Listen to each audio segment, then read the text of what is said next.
Welcome to Let's Make Waves podcast. I'm Rana Al-Basri Mawad. This is episode 1. Hi everybody. Welcome to the first episode of Let's Make Waves podcast. Thank you for tuning in. I'm super excited to start this journey with you. Making waves means making a difference and a significant impression in what we do. So if you want to make an impact and share what you know best with the world by building a brand or a business on your own, then you are making waves. So before I start with the topic of this episode, I want to say something that I strongly believe in. And that is, I believe that we are all here to make waves. We all have a creative side that can support us in creating the life, the brand, the business that we want. And I'm specifically talking to you guys, the entrepreneurs, small business owners, the creatives, the coaches, freelancers, independent consultants, everyone who decided to take a shift in their life, build and create a business where they take the shots. You guys have decided to become your own boss, and I'm here to help you make waves. So if you don't know me or you don't follow me on social media, I'll briefly tell you a bit about my work. I'm a marketing and communications professional. My 15 years of experience includes working in top advertising agencies and PR agencies, as well as corporate world with multinational companies. My aim through my work, my website, and on this podcast is to help you, to teach you and share with you everything that I know or have access to when it comes to personal branding or business branding and marketing overall for entrepreneurs. I want you to have full confidence that you will have the information and the tools to take control of your own marketing and communication strategy to build your own business. So this is something that I'm good at, and I would really like to help around by sharing it. Because when I first decided to take a shift myself and create my own consultancy, I was fortunate enough to acquire clients with really good budgets and interesting projects. But what really lights my fire and what I really enjoyed and I loved working with were with small business owners and entrepreneurs and social media personalities. And I was working with them, helping them build, grow their brand, grow their business through personal branding and marketing strategy, content marketing, and overall business guidance. And the most thing I experienced, including on myself, is the power of the mindset when you're building a brand or a business. Believing that we can get the most out of ourselves gives us superpowers as entrepreneurs. I'm serious about this. I really believe that. You know why? Because when you have the right mindset, especially when you're building a business, this gives you a lot of clarity to dream, clarity to plan, to work on your strategies, on your habits, and really, most importantly, to produce a product or a service with the standards that you want. So as an entrepreneur, we all know that the journey is not easy. So I'm sure we all agree on that, because you're building a brand and a lot of roadblocks might come up, challenges, setbacks, risks, and flexibility is key on the road to realizing your dream. So the mindset helps in keeping an open mind. Just wanted to share that with you all on this first episode, and I hope you keep this advice top of mind while you venture into building and growing your entrepreneurial dreams. So, sorry that this introduction took a long time, but I really wanted to share that on the first episode. Now, let's start with the topic of this first episode, and that is how to identify your ideal customer. Now, Amy Porterfield said something that I love, and she said, if you target everybody, you target nobody. So for some reason, most entrepreneurs or coaches or freelancers, they find it difficult to really zoom in on their ideal customer. It seems like a hard task, and trust me, I know it is hard, because when I first started my consultancy, I broadened my focus. In my mind, I thought who doesn't need marketing strategy, or who doesn't need business and personal branding advice, right? I mean, of course it's right, but I was wrong. And soon enough, I realized that this mindset created a lot of hurdles when I was approaching new clients, because as a result of this way of thinking, my portfolio seemed all over the place. And let me explain why. On a technically, I can work with a lot of different types of businesses because my experience and my expertise can bring added value to different kinds of businesses or individuals. But in reality, that was not a strength that my potential clients saw. So when I was approaching new clients, they didn't see that as a strength. Instead, some of them seemed to be hesitant because they did not feel confident working with a consultant who works on many types of businesses. They didn't feel that I identified with their kind of work or their pain points or their business direction. So what happened to me only shows you that while you think that you can work with all sorts of people, that thought does not translate the same to your audience. So in simple terms, your audience need to feel that they relate to you, that you understand them, you are talking to them and not to everybody else. And this point is an important point, especially for entrepreneurs, and especially for the ones who believe that by not narrowing down their target audience profile, they will bring in a greater number of customers or a greater number of clients. And in reality, that is far, far from true. I know that narrowing down your customer base seems counterintuitive. Okay, but the reality is this really increases your brand exposure. Because once you identify your target audience in detail, everything in your business and your business setup falls into place. Your plans get more focused, your content strategy is spot on, and your marketing efforts will work to reach the clients or the customers who will actually be interested in your product or your service, and they will consider buying. So in this episode, I'll share with you 3 steps to identify your ideal customer. But I also want to share and to help you in doing these steps with a simple exercise. So there's a free resource that comes with this episode. And my aim is to always support you on your marketing and branding journey. So I do that by giving you a resource with every podcast whenever it makes sense, of course. So for this episode, and for the topic of today, how to identify your ideal customer, the free resource is an exercise sheet that will help you in the process of really narrowing down your target audience profile. And it will also help you build your customer avatar. You can find it on my website, ranamawat.com/1, just the number 1. So that's ranamawat.com/1.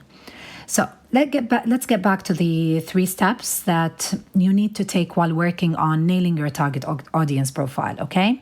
So step 1 is to identify that customer, your client, your buyer persona or personas.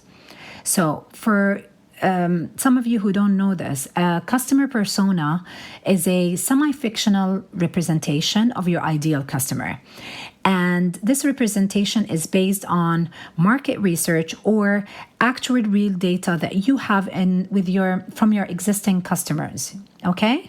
So by creating that persona, it means you're going into the demographics, the psychographics, social graphics. You're digging deep into behavior patterns, motivations, goals, and all that good stuff. So the free resource that I told you about, that will help you in identifying all of these details.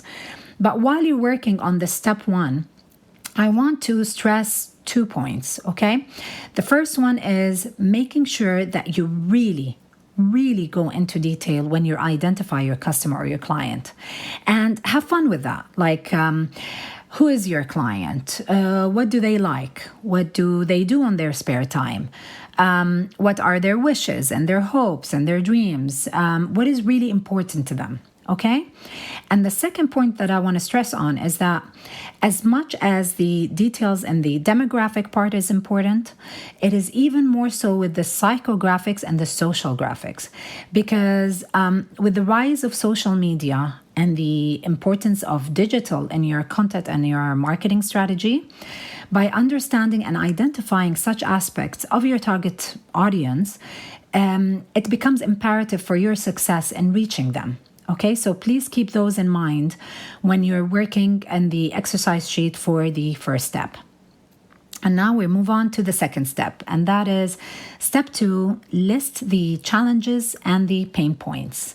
Now, for this step, you need to go into the minds and the lifestyles of your ideal customer and start asking questions where you feel that you can help them, serve them, or when you sell them your product or your service, it helps them, get to where they want to get. So such questions could be something like, what are their challenges? What are their pain points? What problems do they need help in? What are their expectations or what are their requirements that your product or your service can deliver to them? Okay, so this is step 2. It's really important to go as deep as possible into their minds and into their lifestyles. Okay, and then you can sort everything else will be sorted out and by identifying the pain points. Okay, and the final step is step 3. Now, step 3 is to create a priority list. And this step is important for the growth of your personal brand. So now that you've identified and you understand and you know your ideal customer, look into your future. Imagine it and imagine how it would look like. Now, for you to reach to that future that you've imagined that's in your mind right now, it means that your customer base has to either grow by number or by geography or by acquiring a new customer based on a new ideal customer persona. Okay, I know that sounded a bit heavy, so let me explain my point with an example. Okay, so imagine that we have a creative photography business, and that business is based on one service, which is food photography for chefs. So this is the situation today, hypothetically speaking, and that means that the ideal customers for that business are chefs who will work with the company to photograph food. Simple. Now, if that company has a growth plan to go into a bigger scale photography business, but they want to stay in the same field of food, okay? So they want to gain more clients, but stick into the food business, the food photography business, and they want to scale their client base. That means that their secondary ideal customer, okay, which is the ideal customer of their future. The secondary ideal customer would be companies that publish cooking books, for example, or advertising agencies that have clients in the food business, and so on and so forth. All right? So by having a secondary ideal client target, you now know what to work on, where to put your efforts, and to perfect your service to your main target audience of today, and also at the same time understand what your future target clients and their requirements and their needs and their pain points. So you're building your business and you're planning for growth. And this way, when you're ready to scale and when your business is ready to scale, you can start by targeting your secondary client list through PR, for example, like getting published in media that your future target audience consume, or build a network to include people who work in organizations that your future target audience work in, or for example, taking on small projects from these new target audience or future target audience, and you test the waters, create an extended portfolio, perfect your pricing strategy. All right, so I hope that example helps you to see the importance of step 3 for your growth. All right. Anyway, as mentioned earlier, there's the free download with this episode is an exercise sheet, and it will help you in step 1, 2, and 3.